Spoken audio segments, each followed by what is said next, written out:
Hello. हम लोग आज के वीडियो में देखेंगे बीएससी नर्सिंग का प्रीवियस ईयर पेपर, जो कि कब का है 2025 का प्रीवियस ईयर पेपर। 2025 का प्रीवियस ईयर पेपर मिनिमम लोगों ने ही अपलोड कर रखा है यूट्यूब पे, और बहुत सी आपको साइट्स पे भी आपको 2025 का पेपर नहीं मिलेगा। ठीक है, मैं हर जगह कोशिश करके कौन बच्चा 2025 में अपीयर हुआ एग्जाम में वहाँ से क्वेश्चन खोज के ला रही हूँ। प्लीज़ मेरे एफर्ट्स को ध्यान दें और प्लीज़ मेरे चैनल को लाइक करें और सब्सक्राइब करें। तो हम लोग बिना टाइम वेस्ट किए हुए जाते हैं कि आज हम लोग क्या देखेंगे, बायो का पेपर देखेंगे। ठीक है, बायो का पेपर देखेंगे। तो बायो का पेपर में फर्स्ट क्वेश्चन क्या आया है हमारा 2025 में, what was the brain capacity of homo habilis. मतलब जो होमो हैबिलस था, इवोल्यूशन चैप्टर का है ये, उसका ब्रेन कैपेसिटी क्या है। तो ब्रेन कैपेसिटी उसका क्या है हमारा 650 से 800 सीसी। तो होमो हैबिलिस हम लोग किसको बोलते थे, जो ह्यूमन एवोल्यूशन के दौरान होमो हैबिलिस पहले से ही ऐसे जीव थे जो थोड़े इंसानों जैसे दिखते थे। ठीक है, अब हमारा which of the following disease is not caused by bacteria. मतलब इनमें से कौन सा डिजीज है जो कि बैक्टीरिया से काउज नहीं होते हैं। तो कौन सा ऐसा डिजीज है, तो इसमें होगा हमारा कॉमन कोल्ड। ठीक है, कॉमन कोल्ड होगा। तो कॉमन कोल्ड जो होता है वो वायरस के वजह से कोल्ड होता है। ठीक है, क्या चीज़ की वजह से होता है, वायरस के वजह से। ठीक है, अब हमारा 103 क्वेश्चन है, what type of proteins are produced by B lymphocyte in the response of pathogens in our body, in our blood. ठीक है, तो इसमें क्या होगा हमारा एंटीबायोटिक्स। क्या होगा, एंटीबायोटिक्स। देखो, देख रहे हो ना आप लोग कैसा कैसा क्वेश्चन आ रहा है। 2025 का क्वेश्चन है, मैं 2024 का भी क्वेश्चन करवा दूंगी। प्लीज़ मेरे चैनल को लाइक करें, सब्सक्राइब करें और बने रहे। बहुत सारे चीज़ मेरे चैनल पे आपको मिलेंगे, आईएनसी रिलेटेड वीडियोस और भी बहुत सारे चीज़ जो कि आपको नर्सिंग में एडमिशन कराने के लिए चाहिए ही चाहिए। ठीक है, counselling related videos, cut off related videos, सारे वीडियोस मेरे चैनल पे आपको प्रोवाइडेड मिलेंगे। ठीक है, और यार बहुत मेहनत लगती है कि क्वेश्चन खोजने में या कुछ भी करने में। प्लीज़ मेरे चैनल को लाइक करें, सब्सक्राइब करें। तो 104 क्वेश्चन क्या बोलता है, what is the purpose of the pumping a part of activated slurs back into the aeration tank. ठीक है, तो इसका पर्पस क्या होगा बताओ। तो इसका पर्पस होगा to serve as a inoculum. ठीक है, to serve as a inoculum. अब आएगा, what is the effect of slicing specific mRNA on the nematode in the transgenic host plant. ठीक है, मतलब ट्रांसजेनिक मेजबान पौधे में सूत्रकृमि के विशिष्ट mRNA को निष्क्रिय करने का क्या प्रभाव होता है। तो उसका प्रभाव क्या होता है हमारा, बताइए आप लोग। तो उसका प्रभाव होता है परजीवी जीवित नहीं रह पाता, मतलब पैरासाइट कैन नॉट सर्वाइव। ठीक है, which is the zygote located in the embryo sac after double where is the zygote located in the embryo sac after double fertilization। ठीक है, तो द्विनिषेचन के बाद भ्रूण कोश में युग्मनाज कहाँ स्थित होता है। तो वो कहाँ स्थित होता है आपका, बताइए कहाँ स्थित होता है आपका, at micropylar end of the embryo sac. ठीक है, वहाँ स्थित होता है। A genetically controlled mechanism in which pollen grains of flower are unable to grow completely on the stigma of the same flower is called। तो इसको हम लोग क्या बोलते हैं, इसको हम लोग बोलते हैं सेल्फ इनकम्पैबिलिटी। ठीक है, क्या बोलते हैं, सेल्फ इनकम्पैबिलिटी। तो स्व असंगति। देखो, हिंदी मेरे को थोड़ा कमज़ोर है साइंस में। ठीक है, तो मैं इंग्लिश से बोलूँगी। अगर किसी को हिंदी का ज़रूरत हो तो आप लोग बगल में पढ़ सकते हो। ठीक है, अब 108 क्या बोलता है, what is the main function of outer 3 वाल लेयर ऑफ माइक्रोस्पोरेंजियम। जो माइक्रोस्पोरेंजियम का आउटर 3 वाल्स होता है, तो उसका क्या फंक्शन होता है। देखो, यहाँ sexual reproduction in flowering plant से बहुत सारे क्वेश्चन आए हैं 2025 में। ठीक है, तो उसका मेन क्या होता है, protection and help digestion of anther of release in the pollen grain. मतलब पराग कोषों को मुक्त करने के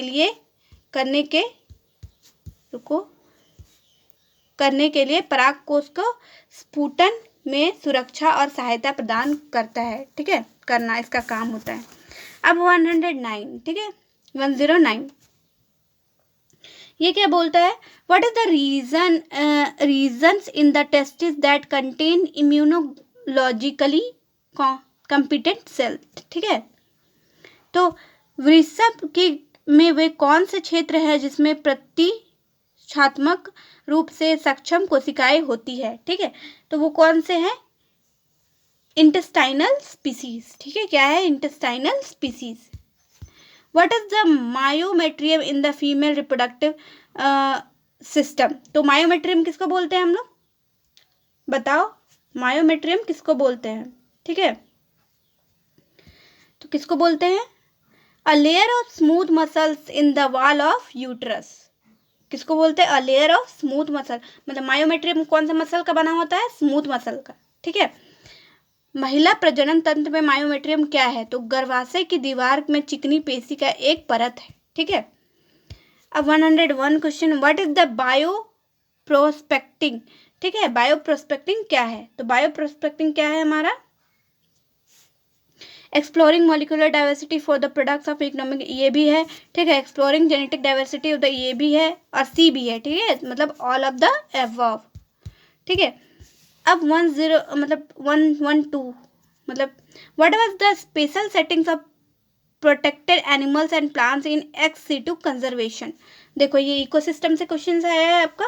एक्स सिटू कंजर्वेशन में मतलब संरक्षित पशुओं और पौधों के लिए ब्राह्मी संस्थलीय संरक्षण में विशेष व्यवस्थाएं क्या है, तो उसको विशेष व्यवस्थाएं क्या है, zoological park, botanical garden and wild life safari park. ठीक है, अब 113 क्वेश्चन आएगा। ठीक है, तो 113 में क्या पूछ रहा है हमारा कि what was the main focus of the earth summit held in Rio de Janeiro in 1922। तो इसका मेन फोकस क्या था, मेन फोकस था क्या, बायोडाइवर्सिटी कंजर्वेशन, ये भी फोकस था। और क्या क्या था मेन फोकस, बी क्या है, sustainable utilisation of biodiversity benefit, मतलब बोथ ए एंड बी, मतलब इसका आंसर होगा सी। ठीक है, अब 114 क्वेश्चन आ गए। ठीक है, 114 क्वेश्चन क्या बोलता है, what is the most serious form of the malaria caused bye Plasmodium, मतलब मलेरिया का मोस्ट सीरियस फॉर्म क्या है जो कि प्लाज्मोडियम से होता है, तो वो क्या है हमारा, फैल्सीपेरम। फैल्सीपेरम ये जो होता है मलेरिया, वो एक जगह से दूसरे जगह फैलता है। सॉरी,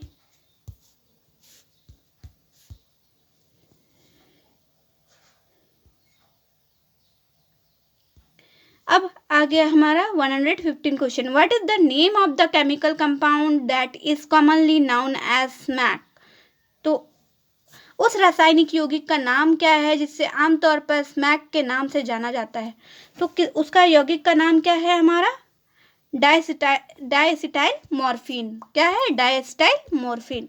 ठीक है, अब हमारा 116 क्वेश्चन क्या बोलता है। ठीक है, What type of valve guard the opening between the right atrium and right ventricle in the human heart। ठीक है, तो वॉल्व का क्या नाम है, तो वो हम वॉल्व का क्या नाम है, ट्राइकोस्पैड वाल्व। ठीक है, त्रिकपदी वाल्व। अगर आपको इंग्लिश नहीं आ रहा है तो आप लोग हिंदी में भी देख सकते हो। ठीक है, अब हमारा आ गया, What is the name of the vessels that runs parallel in the Henle's loop।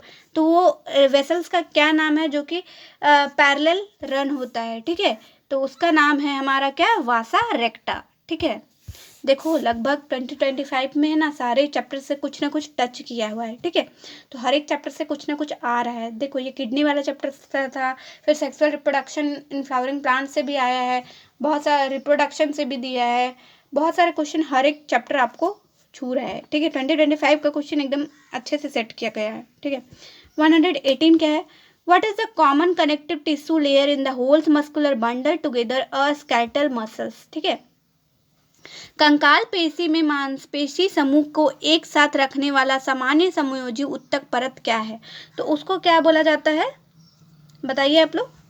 मैं ऑप्शन दे रही हूँ, सार्कोलेमा बोला जाता है, फैसिया बोला जाता है, या सार्कोप्लाज्मिक रेटिकुलम बोला जाता है, या क्या बोला जाता है, आप लोग बताओ। ठीक है, तो उसको हम लोग फैसिया बोलते हैं। क्या बोलते हैं? Fascia. In which type of neuron is the number of dendrite greater than the number of axon. तो मतलब किस प्रकार के न्यूरॉन में डेंड्राइट की संख्या अछंतुओं की संख्या से अधिक होता है? तो किस प्रकार का? मल्टीपोलर वाला में। ठीक है, क्या होता है? मल्टीपोलर वाला में। अब what type of endosperm is made up of thousand of nuclei. मतलब किस प्रकार का भ्रूण पोष हजारों केंद्रों से बना होता है? तो किस प्रकार का बना होता है? आप लोग बताइए। बी, इसका क्या होगा answer? B, free nuclear endosperm. ठीक है, अब आ गया 121 question. How does insertion or deletion of 3 or its multiple bases affect the reading frame or in DNA. मतलब देखो ये जेनेटिक्स का है। ठीक है, डीएनए के 3 या उसमें अधिक क्षरों के सम्मिलित सम्मेलन या विलोपन पठन फ्रेम को कैसे प्रभावित करता है? तो उसको कैसे प्रभावित करता है? तो सी इसका होगा, इट चेंजेस वन और मल्टीपल अमीनो एसिड्स। ठीक है, अब आ गया 2022 क्वेश्चन। ठीक है, what is the purpose of density gradient centrifugation in DNA fingerprinting. तो आप लोग देख रहे हो कि जेनेटिक्स से बहुत सारे क्वेश्चंस आ रहे हैं। ठीक है, क्या? जेनेटिक्स से बहुत सारे क्वेश्चंस आपको पूछे जा रहे हैं। तो इसका आंसर होगा to separate repetitive DNA from the bulk genetic DNA. ठीक है, अब आ गया which chromosome has most gene. मतलब most which chromosome has the most gene. तो मतलब किन गुणसूत्रों में सबसे अधिक जीन होते हैं? तो किसमें होते हैं? क्रोमोसोम 1 में। ठीक है, किसमें होते हैं? क्रोमोसोम 1 में। What is the term used to describe similarities in the structure of different animals that indicate a common ancestor? मतलब इसका क्या होगा? विभिन्न जंतुओं की संरचना सामान्यताओं का वर्णन करने के लिए प्रयुक्त शब्द क्या है जो एक समान पूर्वज का संकेत देते हैं? तो उसको हम लोग क्या बोलते हैं? आप लोग बताओ, जल्दी बताओ, क्या बोलते हैं? उसको हम लोग होमोलॉजी बोलते हैं। होमोलॉजी बोलते हैं, मतलब समजातीय बोलते हैं। ठीक है, अब आ गया हमारा what is the process called if the gene migration happen multiple times. ठीक है, यदि यह जीन स्थानांतर कई बार होता है तो इस प्रक्रिया को हम लोग क्या बोलते हैं?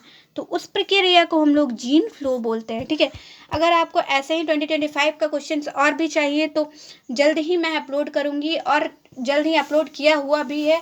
तो आप लोग मेरे चैनल को लाइक करें, सब्सक्राइब करें। यार बहुत मेहनत लग रही है। ठीक है, तो प्लीज़ कम से कम आपका सब्सक्राइब देख के मेरे को मोटिवेशन मिलता है। तो प्लीज़ मेरे चैनल को सब्सक्राइब करें, लाइक करें। बहुत सारे क्वेश्चंस के आंसर आपको मेरे चैनल पे आपको मिल जाएंगे। ठीक है, थैंक यू।